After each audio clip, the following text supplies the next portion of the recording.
Hey, what's up, guys? Welcome back to the channel. Today we're doing another Digimon one. Again, I did mention I would do EX08, so hey, I'm here to provide, right?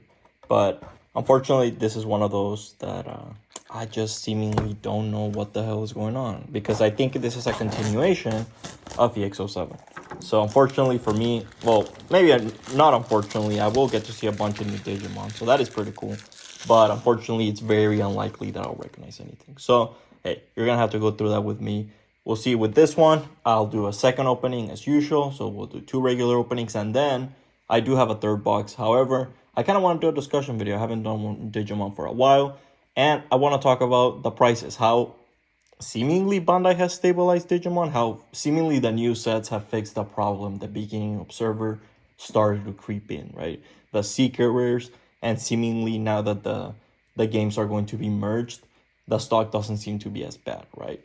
Now it seems that they're finally catching up. And again, the Seekers, it definitely seems that they took a step back from what they did with obviously Beginning Observer or Infernal Ascension, right? Where those Seekers were just so damn good that you kind of had to, like, the price of the boxes had to reflect it, right? Instead of just relying on the alters, you kind of had to rely on those Seekers, which are obviously much more rare. Or sorry, instead of relying on the supers, which are obviously much more guaranteed, where you're getting, I think, like 7 a box in regular boxes, in regular EX and regular boxes. Obviously in the 2.0 one, I think you got like 10 supers. That shit was insane. But anyways, if we do a discussion, I'm actually going to be doing either an opening of EX08. Again, I do have 3 boxes, or I actually have an extra box of 2.0. So speaking of that one, let me know which one you guys would prefer to kind of just be in the background. Which set do you guys like more? Do you prefer BT, what's it called?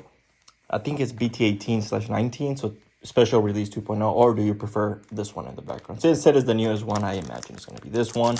Maybe depending on the length, I'll have it right there, like on the side, just in case we do need it. I mean, fuck it, I can just grab it and we can go through with it, right? But hey, we'll see. We got Lobo. Is this a common? What? Dude, that is so unusual. Usually what they do is they'll do uncommons. That's cool. They actually give you commons. What is this? You get 4 cards. Oh, shit. Are they? Oh, sorry. You get 2 cards per pack, but there's 4 total. Okay, so these should be relatively easy to get. I don't think these are going to be anything too crazy, but hey, pretty cool. I'm not going to lie. I actually really like this one, though. Look at this. I do recognize Lobomon, actually, which is kind of crazy. I pulled it way back. Man, I forgot which set it was, but I pulled it was either in one of those promo packs or in a set that I pulled it. I think it was in Across Time, one of the promo packs in Across Time, that it had a Lobomon, one of the revision packs. I think that's where I first saw it. Pretty cool. But yeah, how are you guys feeling about this one? And honestly, what the hell is Liberator? I'm so curious about that. And I am kind of curious to see if they'll keep up something that I really liked with EX07, that I think it made EX07 really fun opening, to be honest, was the fact that you were getting the 2 extra foils, right? You could get extra foil commons or an uncommon. I'm pretty sure that was it. So that was pretty cool. And honestly, some of them were like surprisingly valuable. Like you would imagine, right? You get a common, you're all mad and shit. You would check and it's like $5-10. It's like, what? It's kind of crazy. And I actually think that's pretty cool, right? That it gives you the choice to bling out even, oh, nice.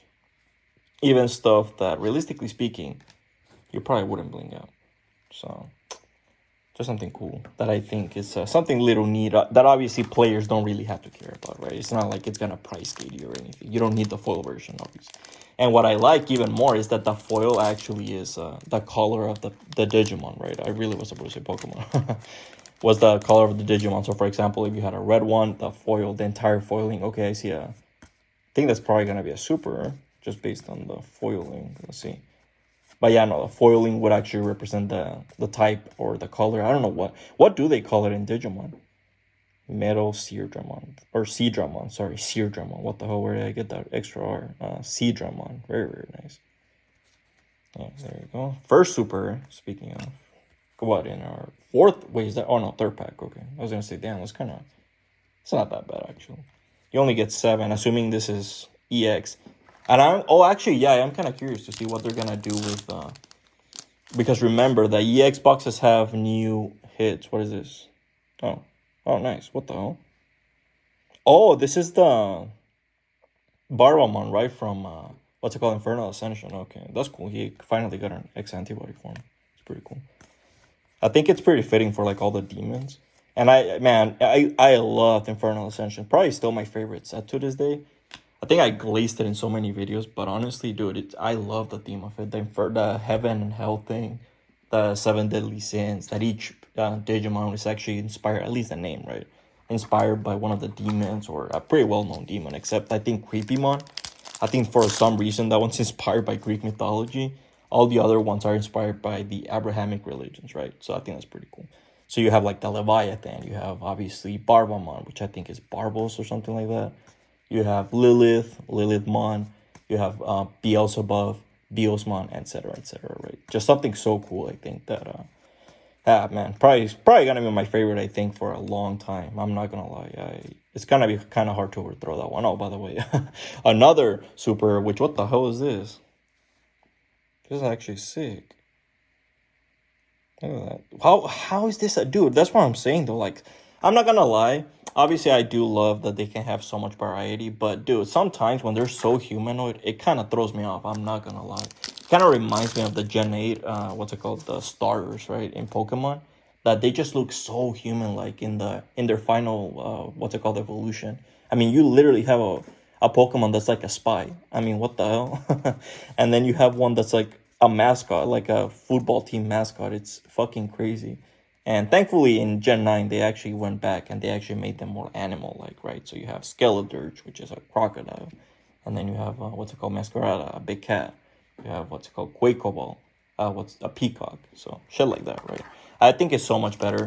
And I kind of wish that, obviously, maybe it's something that is cool for, it is fairly unique to Digimon, I would say, because I would say Pokemon for the most part are fairly animalistic, but obviously, again, some cases, some exceptions, right? I mean, you obviously have fucking Mewtwo, which is literally just a dude, right?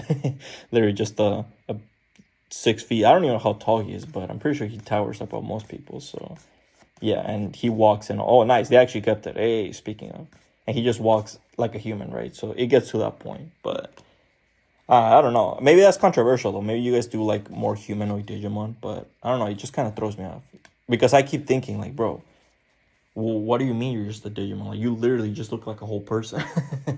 Like, how is this? How is this? Or where was it? You know, whatever. The one we were talking about. Like, how? Like, dude, look at this.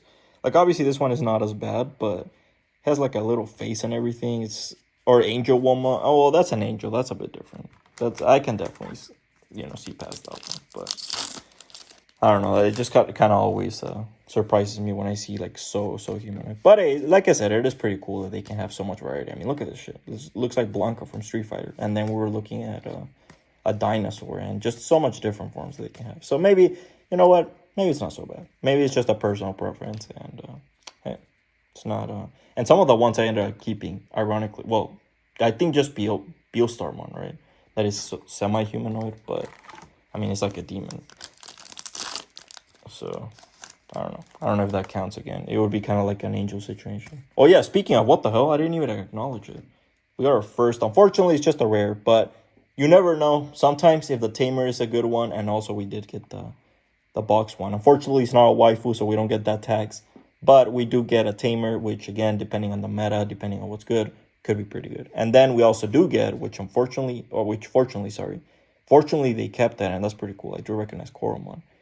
And it's pretty cool that they actually kept that two foils, right? Again, just kind of goes to show that they can create new ways, in my opinion, to create value to the boxes without having to screw over everyone. Oh shit, what? Gallerman, what the oh, also, what the I didn't even realize, what the hell? I completely skipped the what's it called, the foil. So it's an uncommon, okay, so yeah. So it seems that in this one, it's going to be similar to, I'm guessing, EX07, where you can also get commons. It's just I happen to get to uncommons, right? So, hey, lucky me, I guess. But honestly, you know what the hell we're here for. Look at this. Very nice. Look at that, dude. Look at that foil. God damn. Okay, you have no reason to look this cool. You're not even an altar, bro. But, damn, this is definitely one of my favorite Golem ones. I will say, though, I definitely think I prefer the BT17 one, though. The one with, like, wings and stuff. It just looks so majestic, but damn, I'm really gonna think about keeping that one. It's gonna be kind of hard to to decide if I do get rid of that one. What the hell? Dude, I was gonna say, why did I get a super in my in my spot? I swear, Digimon be trolling me all the time. But anyways, yeah, I'm kind of curious. I'm kind of happy they kept the 2 foil thing. I'm kind of curious to see if they're gonna keep that extra hit, because remember they did unfortunately reduce the EX06 from EX07, the amount of hits you get, right? So I think what happened was you have a chance at getting, so you're guaranteed 2 alters, I'm pretty sure, and then you have a chance, a 50% chance of it being a Seeker, the 3rd hit, or an altered. So obviously we got a Seeker, so we should just get another altered if the ratios are still the same. Before that one, so before EX07, you actually used to get 3 altered guaranteed. No bullshit, no questions asked. You would just get them guaranteed, and then the Seeker rare was the 50% chance, right? You had a 50% chance on top of the 3 instead of it replacing one of your 3. So you would actually get 4 hits. So unfortunately, obviously with EX06, I'm guessing they saw that it was a little too much, and they just said, you know what? Yeah, maybe we should. Whoa, this one's actually pretty cool. Look at that. I actually really love the. Why do I like the wolf more than the actual Digimon? What the hell? You can tell I'm a fan of Fenrir Lugamon. See, that's cool. That's what I mean, though. Like, I get to discover new Digimon, because I had never seen Fenrir Lugamon or its line, the Lugamon line, and it's actually pretty cool. Now I have I think the altar or a legend version of the Lugamon, and then I have the alt-art of the Fenrir of BT17, the Seeker. I forgot. I think it's Takemi Kasuchi or some shit like that. And then I don't have an altar of Fenrir Lugamon, unfortunately. I did not pull it in Blast Days, but I do have the super version. So you know what?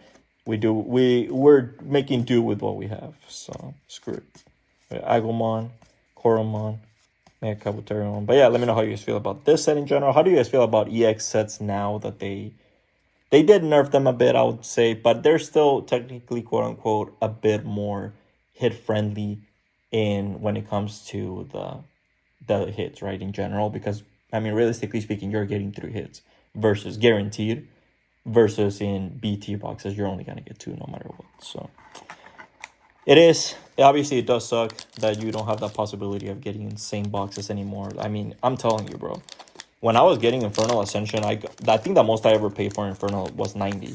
So when I was getting them for that price, dude, I was getting some insane boxes. I'm telling you, I could not believe that shit. And it wasn't like a 1 or 2 thing.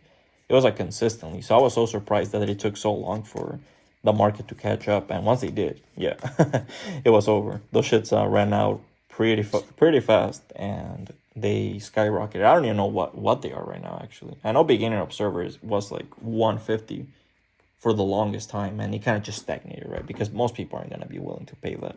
Let's face it. It's just, obviously, I don't think in Digimon the market is willing to absorb those prices. It's not Pokemon. If it was Pokemon, we'd be seeing those boxes at 200-300 at this point. I'm telling you, Pokemon is going crazy right now.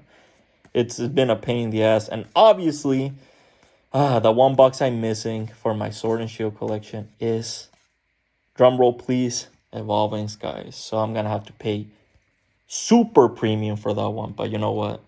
We don't talk about that. I'm just kind of happy that I got ahead and actually got most of my Pokemon collection in order that I wanted. Obviously, I don't have everything, but most of the stuff that I wanted last year before this massive boom, right? But honestly, it is pretty cool though. It might, obviously, I'm guessing it's definitely not gonna benefit Digimon anywhere near as much as Pokemon, the massive surge of people coming into TCGs. But hey, even if we do get a small drip of people who say, hey, you know what, fuck Pokemon, it's too hard to find right now, let me try this other, I used to be into Digimon, and they maybe seek out Digimon. So hey, maybe we'll get a small influx of people, right? Maybe we'll get a small influx of collectors, of players, all that good stuff. And also, what the hell? Completely ignore Pyramid. What the hell is going on? Dude, I can't even tell. What? I can't even tell what's going on. It is pretty cool. You can see its face, obviously. But what the hell? I can't even tell its shape. Obviously, I'm guessing it's going to be a big-ass pyramid. But damn. Kind of reminds me of the Egg Golem in Sonic Adventure 2. What the hell? Alright, let's keep going. I think we're just going for... yeah, this should just be the rare, right? Yeah, okay. So I think at this point, yeah, we're literally just going for an alter because we already got a Seeker, so that was a 50% chance, assuming EX7 hits, which I am gonna assume just because it did have the two foils. So I'm gonna assume they kept the ratios the same, right? So kind of curious, are you guys more hyped for this one or 2.5? I think that's gonna be the last one, and we're finally gonna be caught up, which is kind of crazy to say, right? I'm still kind of curious, and I actually kind of want to do a discussion on the two. Wow, we have two. Wow, we have two topics of discussion. There you go. I can use my two boxes in two different videos. How about that? But I'm kind of curious. How do you guys feel about that, right? In the whole catching up thing, there's obviously a bunch of pros, a bunch of cons. So I am kind of curious to see where you guys land. Again, every opinion is valid. I don't think it's invalid. Obviously, if you're looking at it in the side of, hey, I want to save as much money as possible, I completely understand if you're a little disappointed that they're doing this, because now you don't have that hindsight, right? You don't have that hindsight of, hey, I'm not gonna spend $10 on this on the pre-sale because it's ass, because it's not gonna be good, right? Or you're not gonna spend however much. Obviously, if it's not good, it's not gonna be that expensive. But point being, you're not gonna be disappointed, right? It's not gonna lead to any of that.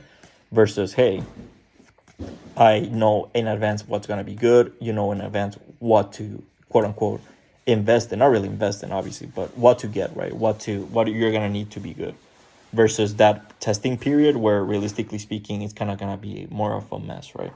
But I think it's cool though because people are gonna be allowed to obviously experiment more. It's gonna allow more freedom, for more hype to build, because so many times in the Reddit, for example, when they're revealing the new set comes out in English, you check that subreddit, nobody's talking about it, right? Like everyone's already seems like they moved past it.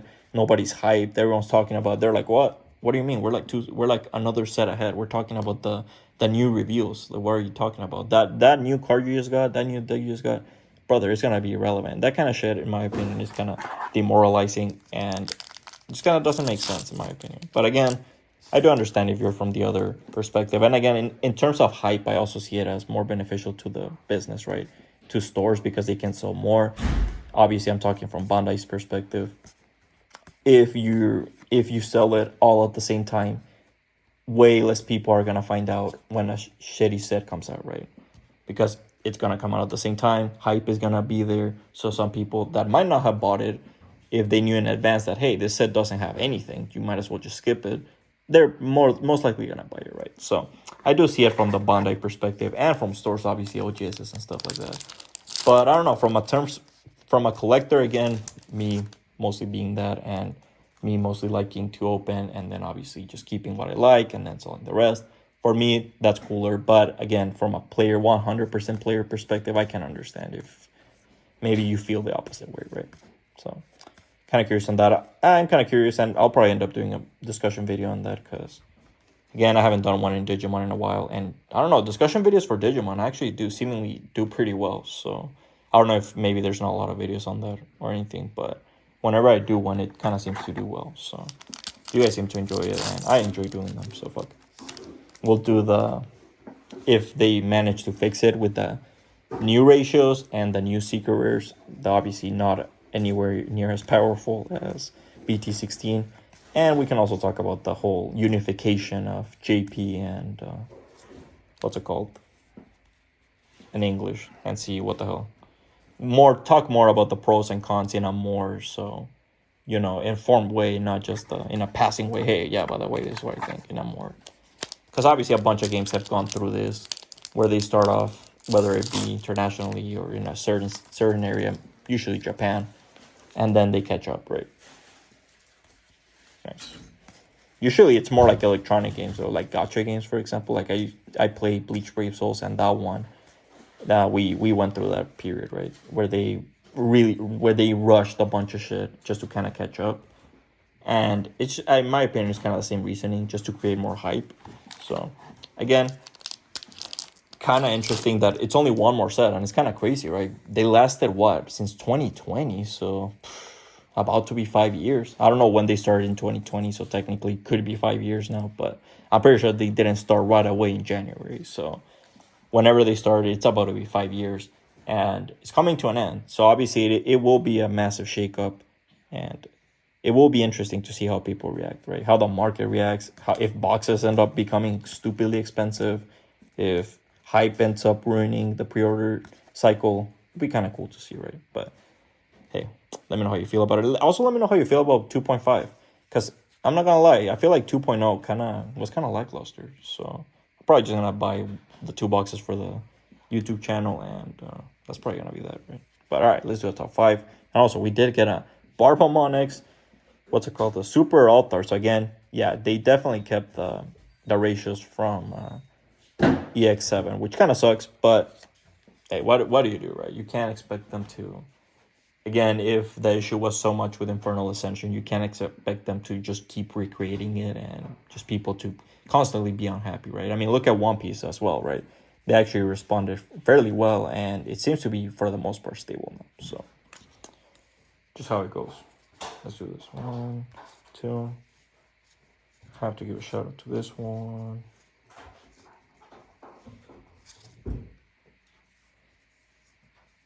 No, I think I got it.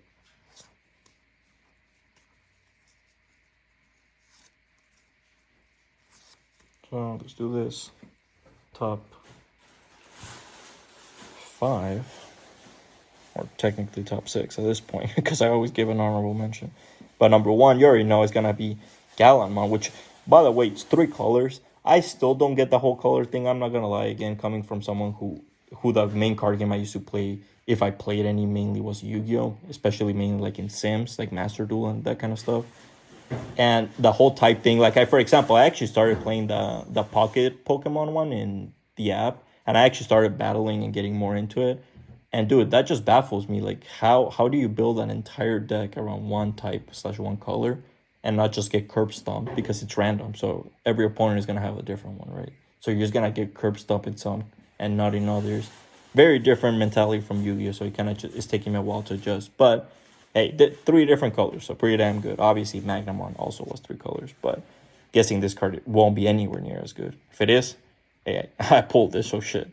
Then we have number 2, Barbamon. Really was about to say Barbamon. Okay, I was gonna say, did I put the regular? No, okay. So we have the Altar version of Barbamon. You can still see his little seal. I kind of wanted to show his seal, that's why. But oh well. You can still kind of see it. Obviously, he's based on Greed, if you were wondering. And then you have Koromon. Had to give a shout out to one of these unique foil ones or uncommon foil ones. Again, you do get to a box. Pretty cool. Just a little extra incentive to open boxes, right? Nothing too crazy. It's not like one of those promo cards that is like $4, right? Then you have Sakuyamon, X-Antibody, just a regular. I really hope I can get her Altar. I'm not going to lie. This is definitely going to be one of my favorite ones. So if I can pull this one, that would be pretty nice.